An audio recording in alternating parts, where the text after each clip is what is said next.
네, 여러분 안녕하세요. 정말은 정쌤입니다. 오늘 정말 가장 기본적인 질문 대비 좀 해볼까 하는데요. 바로 장점과 단점입니다.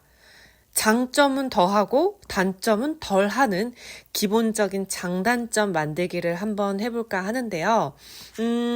너무 쉬운 걸 오히려 우리 수강생분들이 많이 못하는 경향이 있어서 자기 객관화가 중요하거든요. 나를 알고 그걸 녹여서 답변을 해야 하는 게 좀 많이 안 돼 있는 친구들이 많아서 한번 같이 이야기를 나눠볼까 합니다. 여러분, 장점은 일단은 이 세 가지를 먼저 알려드릴게요. 답변을 할 때 기본적인 자기소개나 지원동기 외적인 답변에는 한 3줄 정도? 너무 길지도 짧지도 않은 이 3줄 정도. 반드시 첫 번째 2갈씩 답변을 해야 합니다. 많은 친구들이 2갈씩으로 답변을 잘 못하는 경향이 있어요. 예를 들면 취미가 뭐예요? 저는 항상 꾸준히 일찍 일어나고 항상 습관화하는 성격 탓에 이렇게 막 시작해요.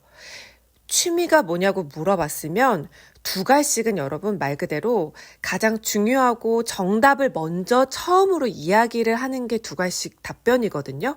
그래서 취미가 뭐냐는 질문에 취미가 뭡니다 라고 단어 딱 군더더기 없이 얘기를 한 후 2줄, 3줄 그 이유를 얘기를 하는 거예요.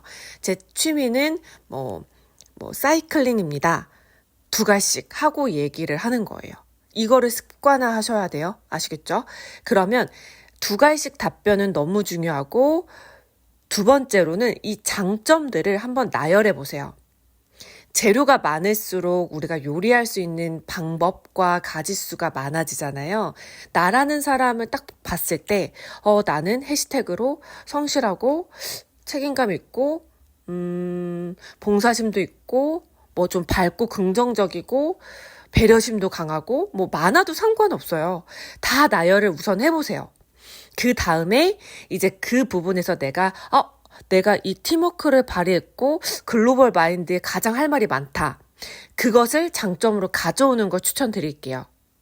예를 들어 내가 대학교 시절 팀워크 팀 프로젝트를 해서 좋은 성적을 거뒀던 게 있거나 아니면 내가 해외에서 6년 정도 살아와서 다양한 나라의 친구들과 문화와 습관을 배우고 그래서 난 좀 글로벌적인 마인드가 있구나. 많은 재료 중에 그 2가지를 선택해서 장점으로 나열해 보는 걸 추천드릴게요. 장점은 여러분 2가지 정도로 선택할게요. 하나보다는 2개가 더 좋습니다. 그래서 장점 얘기해 주세요 라고 얘기를 하면 제 장점은 팀워크가 뛰어나고 글로벌적인 마인드가 강하다는 것입니다. 2갈씩으로 얘기했죠? 그 다음에 아까 나열했던 에피소드를 이야기를 해주시는 거예요. 왜 팀워크가 강했고 왜 글로벌 마인드가 있었던 이유를 채워서 3줄 정도. 괜찮죠? 그래서 뭐든 상관없어요. 밝고 긍정적이면 왜 긍정적이고 밝은지 항상 먼저 다가가고 왜 배려했고 이런 사례를 가지고 본인의 장점을 녹여시면 됩니다. 다음은 이제 단점이에요, 여러분. 단점은 일단은 첫 번째 4가지 정도로 한번 이야기를 해보고 싶은데요. 첫 번째는 직업과 연관성, 즉 치명적인 단점은 삐삐예요. 노노노. 자, 여러분 예를 들어 내가 어느 회사 기업에 지원을 했는데 이 기업은 혼자보다 함께하는 팀워크를 굉장히 중시해. 근데 제 성격의 단점은 저는 낯가림이 심하고 혼자 하는 성향이 있습니다. 개인주의가 있습니다. 이런 치명적인 단점은 하면 안 되겠죠. 정말 삐삐입니다. 두 번째, 장점을 넣었을 때 대답이 되면 삐삐예요. 예를 들어 간혹 친구들이 저 치명적인 단점을 하면 좀 안 되지 않을까요? 그래서 장점 같은 단점을 준비하는 친구들이 있어요.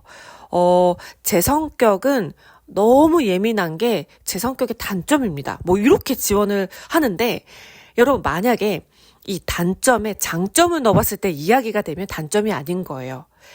자, 제 성격에 저는 너무 열정적인 게 제 성격의 장점입니다. 라고도 되지만 단점입니다. 라고도 돼요.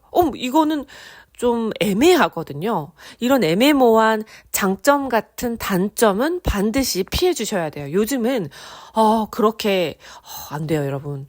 삐삐 노노노 안 됩니다, 진짜로. 단점은 단점화로 얘기해 주세요. 괜찮아요. 단점 없는 사람이 어디 있습니까? 근데 또 너무 뭐 예민하고 날카롭고 화가 많고 뭐 이렇게 막 나열하고 막 진짜 단점을 있는 그대로 얘기하는 건 물론 알잘딱깔센 안 되겠죠. 세 번째, 이 단점을 얘기할 때 여러분 빈도부사를 적극 활용해 보세요.